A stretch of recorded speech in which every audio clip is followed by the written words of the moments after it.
Hello and welcome to another episode of Fanboy Talks. This is a show all about video game news and whatever else you guys might care about. My name is Von Hyde and I'm here to tell you guys about a bunch of game news that happened pretty much over the past couple days. If you guys like to talk to me outside the show, make sure you follow me at Hyde Legion on Twitter. But before we get into the news, I'm going to take a little piece from every other gaming YouTuber ever, and it's required reading. As always, with all of my links to required reading or any other stories that I have in this video, they'll all be down in the descriptions below, articles, whatever.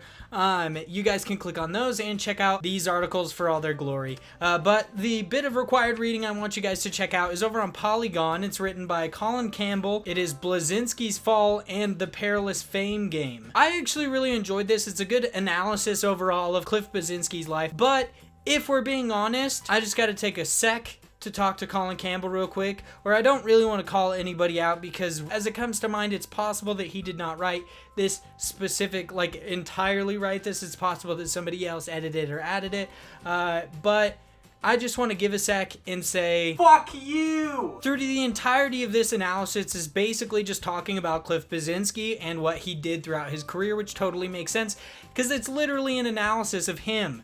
But the one part that annoys me in this entire thing, which is a very well written analysis, I really enjoyed reading it, was a little line at the end of it where it actually talks about the fall of Boss Key. And this is what it says, and I quote, "The sad part of all of this, apart from all those people losing their jobs, is that Lawbreakers came with some great ideas and deserves a chance to establish itself."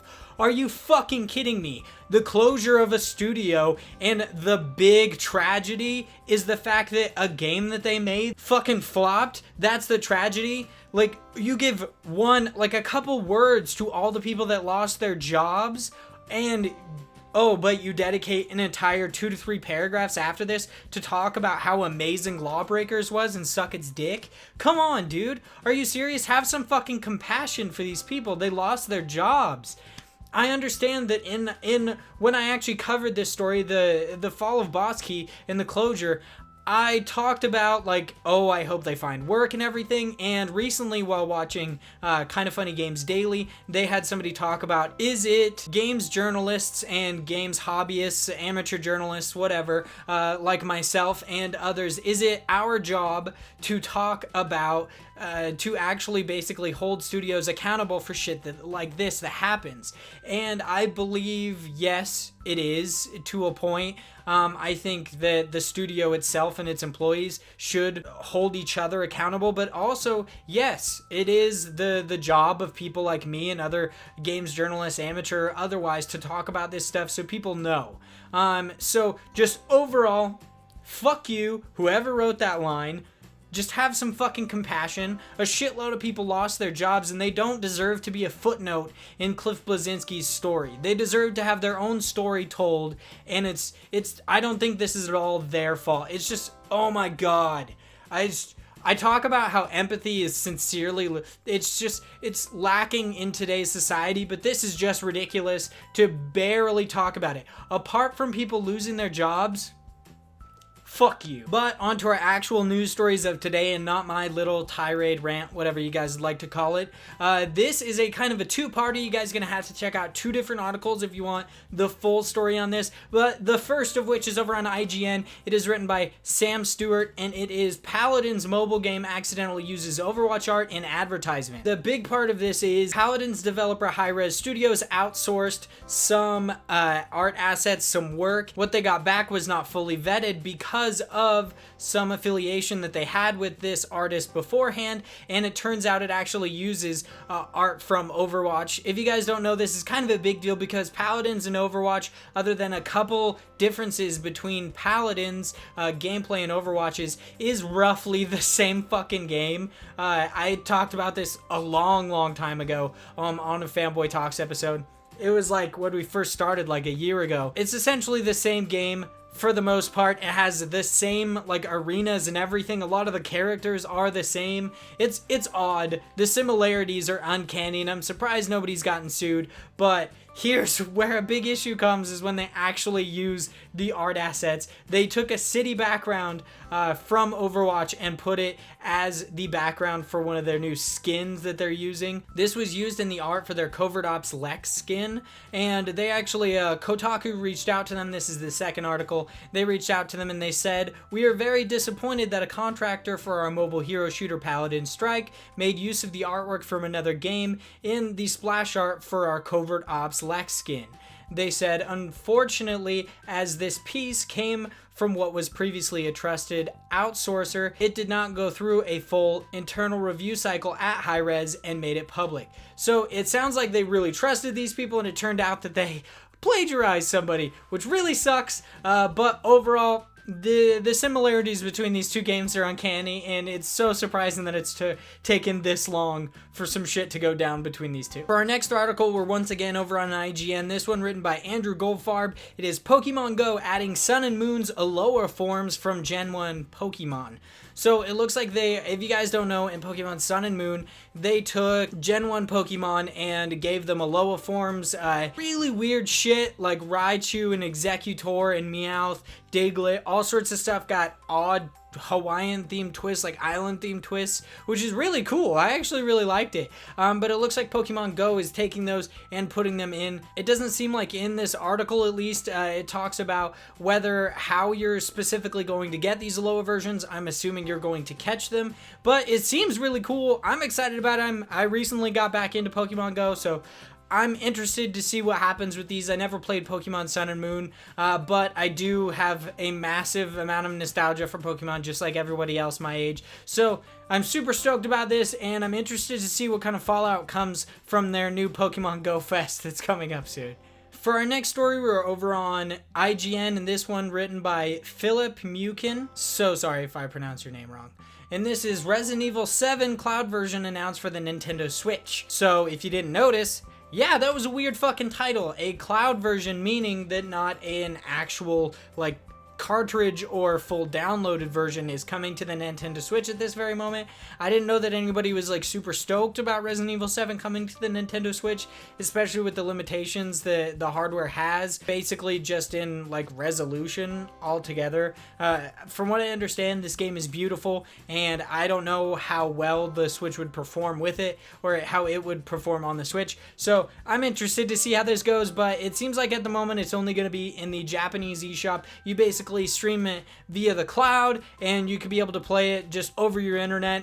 From what I understand, it will be kind of hard to play. You have to have a consistent internet connection, similar to PlayStation Now. I could see this getting really annoying. It seems like at the moment, for the first 15 minutes of the game, you get it free, which is hilarious, and then after that, you're prompted to buy a 180-day service pass that'll allow you to play prolonged amount.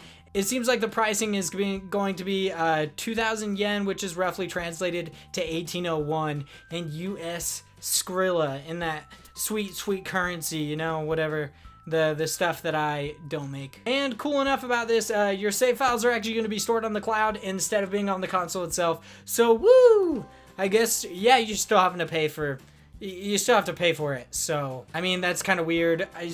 You pay like $18 and you're only going to be able to play this game for 180 days. I don't know how I feel about this. This is an odd thing to do. It's kind of like an odd subscription service, but specifically for one game. You pay $18 to play one game for the next 180 days, which I understand, like, you're probably going to beat that game, but I would rather just wait or buy it on PS4 or Xbox One. I'm definitely not gonna go and spend 2,000 yen or 1801 on my Nintendo Switch for this. Our next article is over on GameSpot, this one written by Chris Reed, and it is Best Buy shuts down one of the best deals in gaming. So if you guys have not heard yet, and you know, you haven't got that quick kick in the sack or cooch, whatever, you didn't get kicked anywhere in your genitalia because they're shutting down their Gamers Club Unlocked platform subscription, whatever it was. Essentially, you pay a fee and you get a discount on all upcoming games or trades. You get a bonus of. It's similar to the Power Up Rewards membership, but GameStop, but better. Is what people say. You got a percentage off new games, which is really cool when you pick them up at release. A lot of people, from what I understand, were basically like pre-ordering games just to lock in that price. Even if they didn't pick it up, they could get their money back, so it wasn't a big deal. But this definitely sucks. I'm not excited to hear this because gaming is just, honestly, it's probably just going to get more expensive. So people who are gaming on a budget they won't be able to play as many games. So I'm sorry to those who are gaming on a budget at the moment and they won't be able to use this. I can't really say that there's really any service that compares to it. GameStop has the reward system, the Power Up Rewards Pro and Elite Pro and everything, but really it's not meant for new games. It could get you points, but that's not a big deal. You can pre-order games on Amazon, but from what I understand, they don't allow you to pre-order any Sony games, any Sony first-party games. So I'm not excited about this at all. It looks like anybody who currently has a Gamers Club Unlocked account will be able to just use it through the rest of their time period, but they will no longer be selling any new subscriptions. So that definitely sucks. I don't know. Leave it in the comments down below if you guys actually know of any better subscription services or platforms that you guys can purchase games on for a budget, and I will put that in the next video. But yeah, I'm sorry to everybody who's gaming on a budget. I, in a way, game on a budget. I don't buy a whole lot of new games, but I do buy a shitload of retro games. So it's nice to have a little bit. I buy a lot of retro and used games, so it's nice to have a little bit off. So I totally understand that. So sorry to you guys, and I hope you find a new deal platform, a new way to buy video games for cheaper. Our next story is over on Polygon. This one written by Austin Goslin, whatever. And it is, Epic is putting up $100 million for Fortnite's first year of esports tournaments.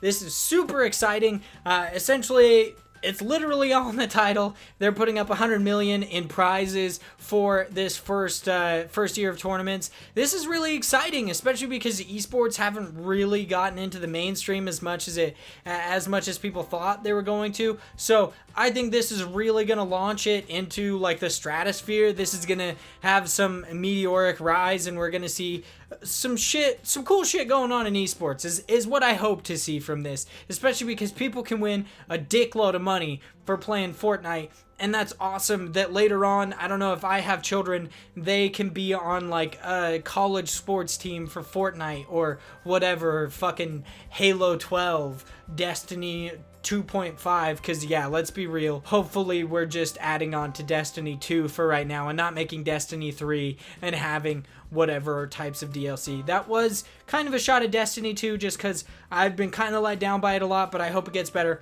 Whatever, not to go on a tangent, but I'm excited about this. Esports, I'm terrible at video games, and that's why I don't do Let's Plays. I have done them before, and I'm bad at them. So yeah, feel free to check those out if you want. I like to play Fortnite. It would be super cool if I got paid for it, but I am definitely not ninja level, so I'm not even gonna try. Seriously, congratulations to anyone who wins this. This is a huge step forward. You guys are like fucking, in a way, pioneers, with the exception of, you know, League of Legends did this like fucking years ago. They've been making money off this, but I feel like this is a way that we're gonna get it more into the mainstream, because Fortnite is not only the battle royale mode is free, which is super awesome, but also it's kind of like in the mainstream right now. I mean, fucking Drake plays it, for God's sake, but as far as I know, he might play League of Legends as well. But Fortnite, everybody knows about it, it seems, at the moment. This might be a way to get esports into the mainstream and get everybody on board, so nobody looks down on gamers anymore, or talks about like fucking gaming YouTubers or streamers or whatever getting paid to play video. They're like, oh, you get paid to play video games? Yeah, it's a fucking job. Whatever. Our next story is over on IGN. This one written by Shabana Arif. Hopefully I said that correctly. It's Fortnite refund system going live in June. So it seems like earlier this month they actually tried to put it in, but it ended up having some issues, so they rolled it back. But it seems like on June 1st we are actually going to get a refund system. It is a lifetime refund system, so you get to refund, from what I understand, at least it says in this article, 3 skins that you purchase. So Good news, anybody who bought that really ridiculously ugly fucking Nuts Cracker skin, you can return it. You only have 2 left after that, because I know you're all going to return it because it's fucking ugly. I don't know anybody who likes that skin, but that's super dope. I'm excited about that. I mean, I don't have any skins at the moment that I don't give a shit about, so that's fucking cool. You get to refund your skins, you get it back in V-Bucks. I mean, you're just going to have to buy another skin, but still super cool. I mean, they just put out a Triceratops skin, and I almost creamed. It was awesome. I love Triceratops. I had a little Triceratops backpack. So cool. The only kind of issue that I have with this is that you can actually... I kind of have to roll back all my comments about the Nutcracker skin, because you can actually only refund it within 30 days of the initial purchase. So hopefully you bought that recently, you dumbass. Fucking return it. God, it's so ugly. And for our last story of today, to end out, to really round out, end up, whatever this show, we're over on IGN once again, because this is basically the IGN show. It is this official licensed PS4 controller offers Xbox Elite-like features. This is written by Evan Campbell. So it looks like the Scuff Vantage is going to be super close to an Elite controller. The only issue I have with it is the price. So you can get a wired one for $170 or a wireless one for $200. Holy dick. That's a lot of money. But I guess the Elite controller is $150, I believe. It's $100 to $150. I'm almost 100% sure it's 150. But this is super cool. It has exchangeable D-pads. You can adjust the height on your joysticks. You can put the optional pads on it, the little pads on the back. You can actually graph your buttons, which is really cool. I'm excited about this. I think it's really cool. I'm not going to buy it because I don't give a shit and I don't play games competitively. But man, that'll be dope for competitive play. I mean, if they allow you to use it, from what I understand, a lot of tournaments will not allow you to use modded controllers. And in a way, this is a modded controller. So, but hey, anybody who wants to spend $200 fucking on a Scuff controller that isn't just blue or looks like, I don't know, fucking Super Saiyan Goku or something, yeah, you can fucking get this one, and it's gonna enhance your gaming experience. Yeah, I don't know if it's really gonna do much for you, but that's cool. I'm super excited about it. All these new features coming. Maybe Sony will actually make something cool. I don't know. Maybe another PlayStation Move wand. That'd be dope. Oh wait, they already did that with the aim controller. I just guess I'll just go fucking die. But that's the end of today's episode. If you guys liked it, make sure you click the like button. If you guys didn't like it, click the dislike button. Just leave me some constructive criticism down in the comments. Help me out a bunch. I'm really excited about where this channel's going, and I hope you guys enjoy it too. Yeah, if you have any comments, you want to leave them down there, leave them down there, or hit me up at Hyde Legion on Twitter. I'm there talking about whatever the fuck I want. Mjolnir, Thor, obviously the two kind of go together. Persona. I don't know how much I fucking hate Mario. Whatever. Yeah, hit me up there. If you guys like this show, make sure you subscribe. We post every Monday, Wednesday, and Friday for all your latest gaming news and other shit Ginger's talking about. Fucking Bleszinski or whatever. Dicks. That's it for me today. I hope you guys have a fantastic day.